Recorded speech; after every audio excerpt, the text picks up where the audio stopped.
News Hub, born to fight for right. नमस्कार, news hub में आप सभी का स्वागत है। मैं नुज़रत आज़मी। पहलगाम आतंकी हमले के बाद में भारत ने आखिरकार अपना बदला ले लिया है ऑपरेशन सिंदूर के तहत, जिसमें भारत ने पाकिस्तान के 9 आतंकियों कैंप्स पर हमला करके 70 आतंकियों को ध्वस्त किया।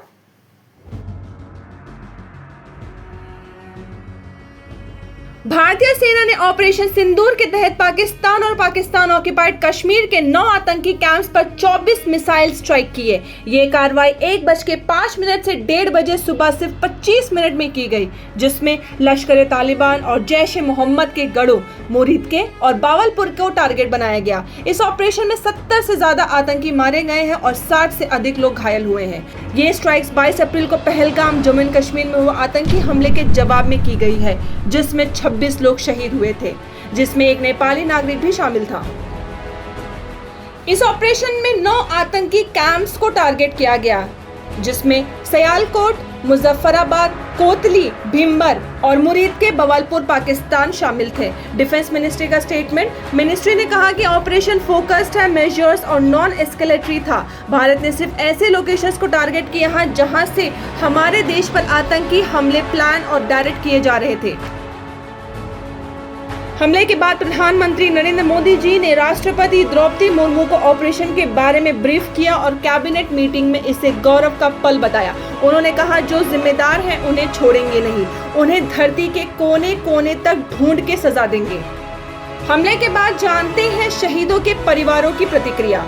शुभम द्विवेदी की पत्नी ने कहा कि ये मेरा बदला था, धन्यवाद प्रधानमंत्री जी और सेना को। वहीं सुशील नाथेनियल की पत्नी जेनिफर ने कहा कि जो 4 आतंकी फायरिंग में शामिल थे उन्हें भी ढूंढकर मारना चाहिए। विनय नारवल के परिवार ने ऑपरेशन सिंदूर को विडोज एवेंज्ड बताया।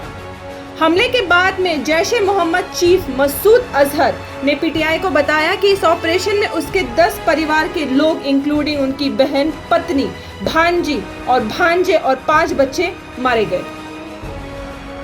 ऑपरेशन की प्लानिंग 15 दिनों से चल रही थी। सभी forces, army, navy, air forces coordinate way में शामिल थे। एम था कि आतंकी इंफ्रास्ट्रक्चर को खत्म किया जाए बिना सिविलियन या मिलिट्री कोलैटरल के। जानते हैं ग्लोबल रिएक्शन। स्वीडन और यूएस ने पाकिस्तान के लिए ट्रैवल एडवाइजरी जारी की है। यूएस एम्बेसी ने अमेरिकन सिटीजन्स को एलओसी के पास न जाने की सलाह दी है। पाकिस्तान मिनिस्टर अताउल्लाह तरार ने सिविलियंस एरिया टारगेट होने का दावा किया है, जिससे स्काई न्यूज एंकर ने ऑन एयर फैक्ट चेक करके गलत बताया। ऑपरेशन के बाद भारत भर के 244 डिस्ट्रिक्ट में सिविल डिफेंस मॉक ड्रिल चलाया गया। पहली बार 1971 के बाद इतना बड़ा ड्रिल हुआ। विंग कमांडर व्योमिका सिंह और कर्नल सोफिया कुरैशी ने मीडिया को ब्रीफिंग दी। व्योमिका सिंह ने कहा कि पाकिस्तान अगर बदले की कोशिश करेगा तो हम तैयार हैं।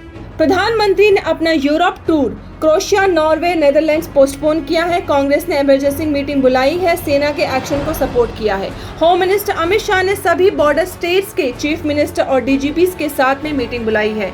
ये था भारत का स्पष्ट संदेश, अब नहीं। अक्षरधाम से लेकर फुलमाना तक जो भी हुआ, अब उसका जवाब ऑपरेशन सिंदूर के रूप में दिया गया है। ऑपरेशन सिंदूर के बाद में पाकिस्तान ने एलओसी और आईबी पर किया भारी आर्टिलरी फायर, जिसमें 9 सिविलियंस की जान चली गई है और 38 लोग घायल हुए हैं। पूंछ, राजौरी, यूरी और तंगधार सेक्टर सबसे ज्यादा प्रभावित हुए। जम्मू, सांबा, कठुआ, राजौरी और पूंछ के स्कूल्स और कॉलेजेस बंद कर दिए गए हैं। श्रीनगर, जम्मू, लेह जैसे एयरपोर्ट्स पर फ्लाइट कैंसिल या डाइवर्ट हुई है। इंडियन आर्मी ने कहा है कि पाकिस्तान ने सीज फायर तोड़ा है, हमें कैलिब्रेटेड जवाब दिया। टेंशंस बॉर्डर पर है, लेकिन इंडियन फोर्सेस अलर्ट मोड में है। News Hub, born to fight for right.